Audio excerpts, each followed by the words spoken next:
நம்ம இப்போது சிபிஎஸ்சி புக்கில் இருக்க ஒரு சம்மை பார்க்கலாம். மிரர் நியூரான்ஸ் நம்ம லேர்னிங்கில் முக்கிய பங்கு வகிக்குதுன்னு நமக்கு தெரியும். நம்ம சின்ன குழந்தையாக இருந்ததுலேருந்து இப்போ கற்றுக்கிட்ட எல்லா விஷயங்களும் அது போல் செய்தல்ன்ற விஷயத்துலேருந்து தான் கற்றுட்ருக்கோம். இப்போது 10th சிபிஎஸ்சி மேக்ஸ் மிரர் மேக்ஸை பார்க்க போகிறோம். இப்போ வந்து ஃபைண்ட் எல்சிஎம் ஹெச்சிஎஃப் ஆஃப் இந்த நம்பர்ஸோட ஃப்ரைம் ஃபேக்டரைசேஷன் மெத்தடில் கண்டுபிடிக்க சொல்லியிருக்காங்க. ஃப்ரைம் ஃபேக்டரைசேஷன்னா இதை நம்ம தெரிஞ்சுக்கலாம். இதே மாதிரி 2 நம்பர் கொடுத்து இங்கே பண்ண சொல்லியிருக்கோம், 8ம் 40ம்.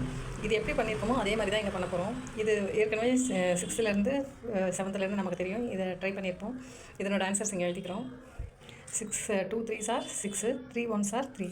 இப்படி செக் பண்ணால் தெரிஞ்சிடும். 2 10s are 20, 2 5s are 10, 5 1s are 5. கரெக்டாக போட்டிருக்கோமான்னு தெரிஞ்சிடும். இதை 6என்ற நம்பரை 2ஆல் டிவைட் பண்ணுறது தான். 6ஐ 2ஆல் டிவைட் பண்ணால் நமக்கு தெரியும் 2 3s are 6ன்றது.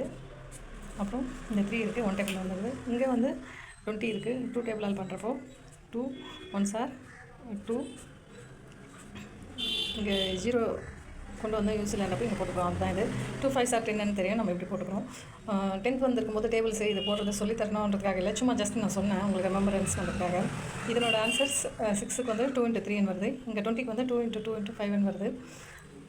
ஹெச்சிஎஃப் என்னென்னதுன்னு பார்க்குறோம், எல்சிஎம் என்னென்னதுன்னு பார்க்குறோம். இதனுடைய ஆன்சர்ஸ் எடுத்து எழுதிக்கிறோம். இதில் இருக்கிறது இதில் இல்லைன்னா இங்கே இருக்கிறத எடுத்து போட்டு அதனோட பவர் 0ன்னு போட்டுக்கிறோம். எதனோட பவர் 0னாலும் நமக்கு தெரியும் அதனோட வேல்யூ 1 தாங்க. இங்கே 3 இல்லை, அதனால் இங்கே 3 போட்டு 0 போட்டுக்கிறோம்.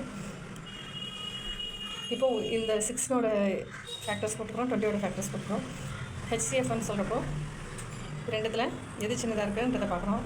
இது 3 இந்த பவர் சின்னதாக இருக்குது, 5ல் இந்த பவர் சின்னதாக இருக்குது போட்டுக்கிறோம். எல்சிஎம்மில் 2ல் எது பெருசாக இருக்குது, இந்த பவர் பெருசாக இருக்குது. 3ல் எந்த பவர் பெருசாக இருக்குது, 5ல் இந்த பவர் பெருசாக இருக்குது. இதனோட ஆன்சர் 2, இதனோட ஆன்சர் 60. இதை போட்டிருக்கோம். எல்சிஎம் என்ன, ஹெச்சிஎஃப் என்ன, இது இப்படியே இருக்கும். இந்த சைடு இங்கே நம்பர்ஸ் மட்டும் மாற்றிருக்கோம், 8 and 40. இதையே பார்த்து காப்பி பண்ணிவிட்டு குனிஞ்சதெல்லாம் நிமிராமல் போட்டுட்டு வரப்போ, இல்லை ஒரு 2 டைம் 1 டைம் டீச்சர்ஸோட ஹெல்ப் கேட்டுட்டு இதே மாதிரி ஒரு 10 சம் போடுறப்போ அவங்க ஒரு 1/2 hour இல்லை 40 minutes அந்த பீரியட் முடிகிற வரலும் சத்தம் இல்லாமல் இருக்க முடியும். அவங்க அந்த பேஜுக்குள்ளே நுழைஞ்சு பண்ண முடியும். இதில் வேணால் 4 ஸ்டூடெண்ட்ஸாக இல்லை 5 ஸ்டூடெண்ட்ஸாக குரூப்பாக உட்கார வச்சு நம்ம பண்ண வச்சோம்னா அவங்களுக்குள்ள ஒருங்கிணைந்த இயங்கும் தன்மை, நல்ல பேரறிவு பேராற்றலோட ஒருங்கிணைந்த இயங்கும் தன்மை, அன்பும் கருணையோட இயங்குகிற தன்மை அதிகமாகும். இப்போ டீச்சர்ன்றவங்க இருக்காங்கன்றது அவங்களுக்கான ஸ்ட்ரென்த்தை கொடுக்கும். எல்லாத்தையும் அந்த 10 குரூப் இருந்தாங்கன்னா 10 குரூப்பையும் தாங்குகிற ஸ்ட்ரென்த்து டீச்சர் தான். ஆனால் இங்கே தனித்தனி கோள்கள் இருக்கிற மாதிரி, சோலார் சிஸ்டம் இருக்கிற மாதிரி, மாஸ் இருக்கிற மாதிரி இந்த ஸ்டூடெண்ட்ஸ் குரூப்பாக கொத்தேக்கமாக இயங்குறத டீச்சர்ஸ் பார்த்துட்டு இருப்பாங்க. அவங்களோட அன்பும் கருணையும் இவங்களுக்கு தேவையானதை சப்ளை பண்ணும், இவங்களை தாங்கியும் பிடிச்சிட்ருக்கோம். இதில் ஒவ்வொருத்தரோட அன்பும் கருணையும் அடுத்தவங்களை தாங்கி பிடிச்சிக்கிட்டும் சப்ளை பண்ணிக்கிட்டும் அவங்க நிலை ஊன்றதுக்கும் யூஸ்ஃபுல்லாக இருக்கும். இது உங்களுக்கு புரியும்னு நம்புகிறேன். நன்றி.